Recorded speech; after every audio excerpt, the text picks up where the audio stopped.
বিসমিল্লাহির রহমানির রহিম। আসসালামু আলাইকুম। কেমন আছেন আপনারা সবাই? আলহামদুলিল্লাহ, আমি ভালো আছি। আজকে আপনাদের মাঝে আমি নিয়ে আসছি ডিম ভেন্ডি রেসিপি। তো আমরা তো বেশিরভাগ যে ভেন্ডিগুলো বাজারে উঠে আমরা এগুলোকে বেশি ভাজি করে খাই বা মাছ দিয়ে রান্না করে খাই। তো আমি আজকে আপনাদেরকে ডিম দিয়ে রান্না করে দেখাবো। আমি বড় বড় ভেন্ডিগুলোকে এভাবে একটা করে কেটে নিয়েছি, এক টুকরা করে কেটে নিয়েছি। ঠিক এভাবে এরকম কচি সাইডের ভেন্ডিগুলো আমি চিন্তা করলাম আজকে আপনাদের সাথে রেসিপিটি করে দেখাই আমি যেভাবে ডিম দিয়ে রান্না করি। এখানে দুটো ডিম আছে, পেঁয়াজ কাঁচামরিচ সামান্য একটু লবণের সাথে আমি দুটো ডিম এখানে পরে ভেজে নিব, একত্র করে রেখেছি। লাগবে পরিমাণ মতন লবণ, লাগবে লাল মরিচ গুঁড়ো, হলুদের গুঁড়ো এবং কাঁচামরিচ, আদা রসুন বাটা, পেঁয়াজ কুচি, 1 চামচ ভরে ধনিয়ার গুঁড়ো, আধা চামচ পরিমাণ জিরার গুঁড়ো। তাহলে চলুন আমরা মূল রান্নায় চলে যাই। এখন আমি চুলোর কাছে চলে এসে জালটা জ্বালিয়ে দেবো। বিসমিল্লাহির রহমানির রহিম। জালটা জ্বালিয়ে দিলাম।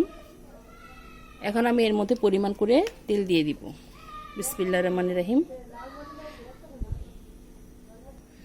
এখন আমি ডিমটা ভেজে নেব এর মধ্যে দিয়ে। আমাদের তেলটা গরম হয়ে আসছে, ডিমটা দিয়ে দিব। বিসমিল্লাহির রহমানির রহিম।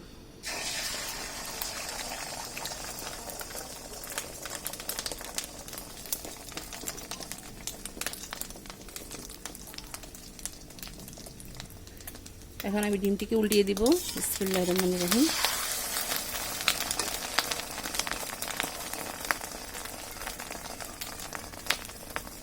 এখন আমি এটাকে দুটো টুকরো করে নিব এই অবস্থায়। ঠিক এভাবে দুটো টুকরা করে নিচ্ছি। উল্টিয়ে দিব আরেকবার। ঠিক এভাবে আমাদের ডিমগুলো ভাজা হয়ে গিয়েছে। এখন আমরা এগুলোকে নামিয়ে ফেলবো।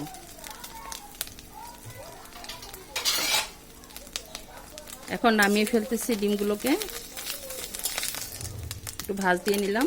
এই যেভাবে ডিমগুলোকে এখন ভেজে নিলাম। এখন আমরা এর মধ্যে কিছু পরিমাণ তেল দিয়ে দিব। চুলার আঁচ মিডিয়ামে আছে আমাদের। এখন আমি পেঁয়াজ কুচিগুলো দিয়ে দিচ্ছি। বিসমিল্লাহির রহমানির রহিম।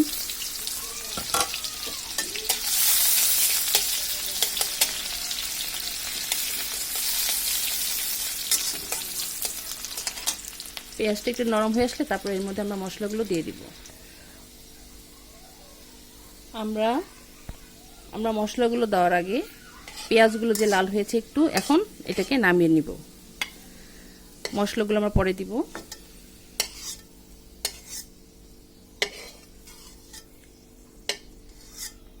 এখন পেঁয়াজগুলোকে আমরা নামিয়ে নিলাম একটু লাল লাল করে। এখন এর মধ্যে যে ভেন্ডিগুলো আছে সেটা এর মধ্যে দিয়ে আমরা হালকা একটু ভেজে নেব। হালকা একটু ভেজে নিলে ভালো হয়। হালকা একটু ভেজে নেব। 2 থেকে 3 মিনিট ভেজে নিতে হবে। এভাবে রান্না করলে রান্নার টেস্টটা বেড়ে যায়। আমি এভাবে রান্না করি, তো আপনাদেরকে এভাবে আজকে রান্না করে আপনাদের সাথে শেয়ার করছি।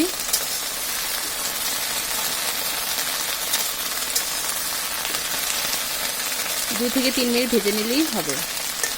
এর বেশি সময় ভাজার প্রয়োজন নেই, যেহেতু এটা সফট একটা জিনিস তরকারির মধ্যে। এখন আমাদের এটা ভাজা হয়ে গিয়েছে, আর বেশিক্ষণ ভাজবো না। এখন আমরা এটাকে নামিয়ে ফেলবো।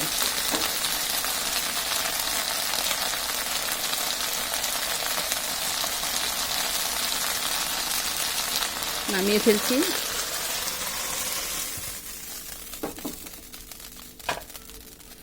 আমরা আবার এখন তেল দিয়ে নিব কিছু পরিমাণ, যেহেতু আমরা ভেন্ডির মধ্যে তেল আমাদের অলরেডি অনেকটুকু হয়ে গিয়েছে ভাজা। এখানে পরিমাণ মতন তেলটা দিলাম। যে পেঁয়াজ ভাজাটা রেখেছিলাম সেটা এখন এর মধ্যে দিয়ে দিব। বিসমিল্লাহির রহমানির রহিম। এখন আমি এর মধ্যে সামান্য পরিমাণ পানি দিয়ে দিব।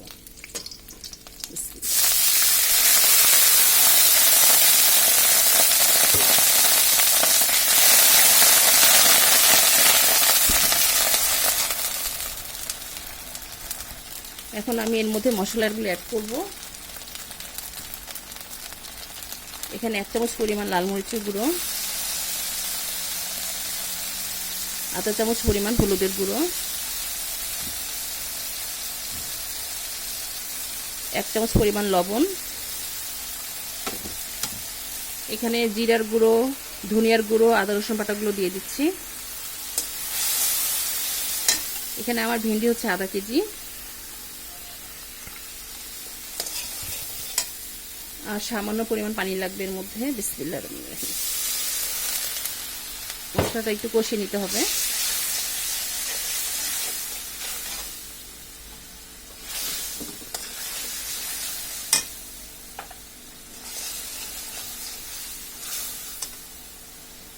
এখন যে ভেজে রেখেছিলাম ভেন্ডিগুলো সেটা এর মধ্যে আমরা দিয়ে দিব।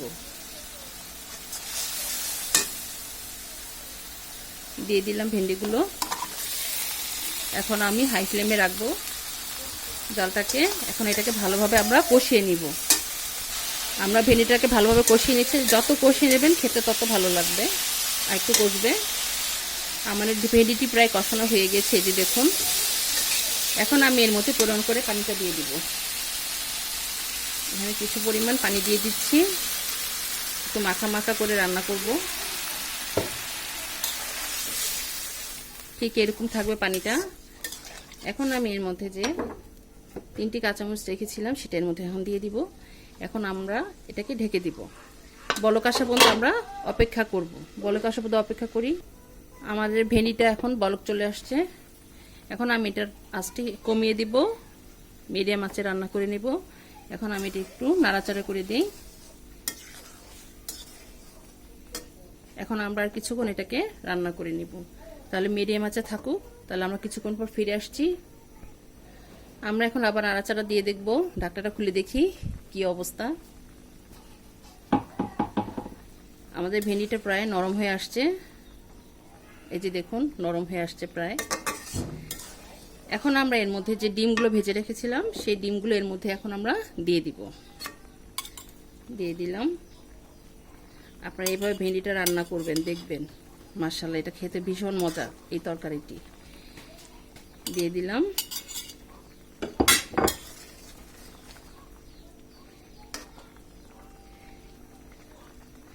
এখন আর কিছুক্ষণ রান্না করে তারপর এটাকে নামিয়ে ফেলবো। আর কিছুক্ষণ থাকবে এটা। দিয়ে দিলাম ডিমটার মধ্যে। এখন আমরা আবার ঢেকে দেই।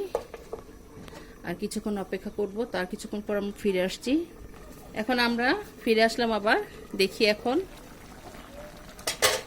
মাশাআল্লাহ আমাদের ডিমটা ফুলে উঠেছে, এই যে দেখুন সমান সমান হয়ে গেছে। এটা নামালে আরও টেনে যাবে ঝোলটা। এখন আর চুলায় রাখবো না। এখন আমরা এটাকে নামিয়ে ফেলবো। তাহলে চলুন আমরা নামিয়ে পরিবেশনে চলে যাই। তৈরি হয়ে গেল আমাদের মজাদার ভেন্ডি ডিমের রেসিপি। তো মাশাআল্লাহ আলহামদুলিল্লাহ দেখুন দেখতে কত ভালো লাগছে, খেতেও ভীষণ মজা। এই ভেন্ডির তরকারিটি আমরা সাদা রুটির সাথেও খেতে পারি, আবার সাদা ভাতের সাথেও ভালো লাগে খেতে। আপনারা অবশ্যই একবার হলেও ট্রাই করবেন, ইনশাল্লাহ আপনাদেরটাও আরও ভালো হবে। তো আমার এই রেসিপিটা আপনাদের কাছে কেমন লেগেছে আমাদেরকে কমেন্ট করে জানাবেন। আর আমার জন্য দোয়া করবেন, আমি যেন আপনাদের মাঝে আরও নতুন নতুন রেসিপি নিয়ে আসতে পারি। তো আজ এই পর্যন্তই। আপনারা যে যেখানে আছেন ভালো থাকেন, সুস্থ থাকেন।